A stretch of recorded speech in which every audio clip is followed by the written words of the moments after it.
and welcome to the No Days Off podcast, where we believe that every single day brings a new opportunity to get better.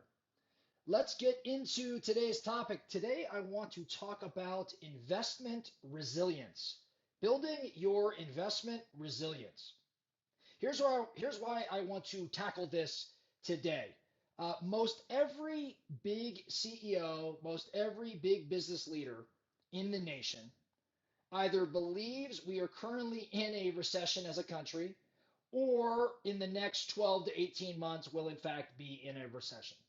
Bottom line, I think we could all agree that the economy looks different today than it looked several months or past few years, right? The stock market is up and down, the real estate market is cooled, interest rates are up, inflation is up. We all know that there are economic changes going on right now, the degree to which are debated, but no matter how you spin it, things do not look nearly as strong as they once did. This is just part of the cycle. I mean, things go up, things go down. If you look over the course of history, you will see cycles running every 7 to 15 years or so. And here we are.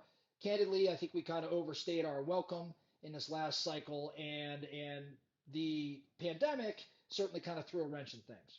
But here's what I want to talk about, right? I want to talk around investment resilience, the steps specifically you should take as an investor, as a real estate investor, as an investor in wealth, as a wealth builder, the steps that you should be taking or you should consider taking in today's climate. Okay? Number one, stop funding anything that doesn't create cash flow unless you are in a financial position to do so. Here's why I focus on this one first. I see too often individuals buying assets, maybe even good assets, that don't in fact cash flow. And if they don't cash flow, then you're simply speculating on the fact that the price, the value is going to in fact rise. Well, that might be a decent strategy in good markets, but when markets change, when things get a little weird, holding an asset that has value but does not cash flow and is maybe even costing you out of pocket is a very risky proposition. And you don't really like to take risks. You shouldn't like to take risks when the market itself is risky, when the economy is in turmoil. So my first rule, and this is a shift I made, stop funding anything that doesn't create cash flow. And this isn't just in investment. This is probably if you're a business owner, if you're running a big team, this also pertains there too. Like speculation is not for today. Number two, recognize that distress, which is what we're seeing in the market, creates a lot of wealth opportunities, which means that you must create liquidity if in fact you want to eventually take advantage of these distressed opportunities, right? So there's maybe the best way for me to say this, anybody that went through the last real estate downturn, '08 to call it 12, 11 or so, there's not a person that lived through that didn't say, man, I wish I would have bought more real estate properties. Man, I wish I would own more rental homes. Everybody said it, but what was the problem? Few actually had the capital, the liquidity to go acquire these properties. So everybody wanted to do it, but they weren't in a cash position to do so. So I think that if you know the economy and the market is in some distress, then getting into a better cash position, having liquidity so you can go take advantage of these things when the time is right, puts you in a very favorable position. Number three, in terms of building your investment resilience, opt out of the involuntary news cycle. In other words, don't just doom scroll. Don't just look at your Apple News and read any story that comes up. Don't just simply pull up the headlines. I would be more purposeful in choosing what I'm going to read as opposed to letting it be chosen for me. And the reason I say that is because this involuntary news cycle, all the doom and gloom, it could lead us to a place where we don't really want to be, where we shouldn't be, right? Both in terms of our mindset, our approach to investment, but even our mood, our attitude, our emotion. So focus on your personal economy and not the global economy.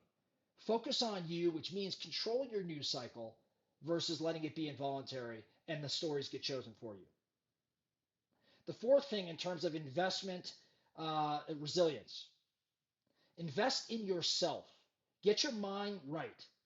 Dean Graziosi did a great episode with Ed Milet several months ago, maybe even a year ago, on Ed's podcast, where Dean was talking about the mindset necessary for economic turmoil. And Dean's a specialist in mindset, but it was a really interesting take on the mindset you need and investing in yourself. You've got to create a vision, Dean said. You've got to create a vision that's greater than the problem. So if the real estate market as a problem is a big one, right? Your vision to overcoming that must be even bigger. So get your mind right and invest in yourself. If there's something you don't know or you need to learn, then go learn it. If there's something you need to understand in order to take advantage of a specific asset class or an investment in today's environment, then go learn it. Go invest in you and get your mind right. Number 5, in terms of building investment resilience, know your investor DNA. What does that mean? Bottom line, know the kind of assets that you want to invest in. Know your area of expertise, right? Know the numbers and the requirements of what makes for a good investment. So understand what you stand for as an investor.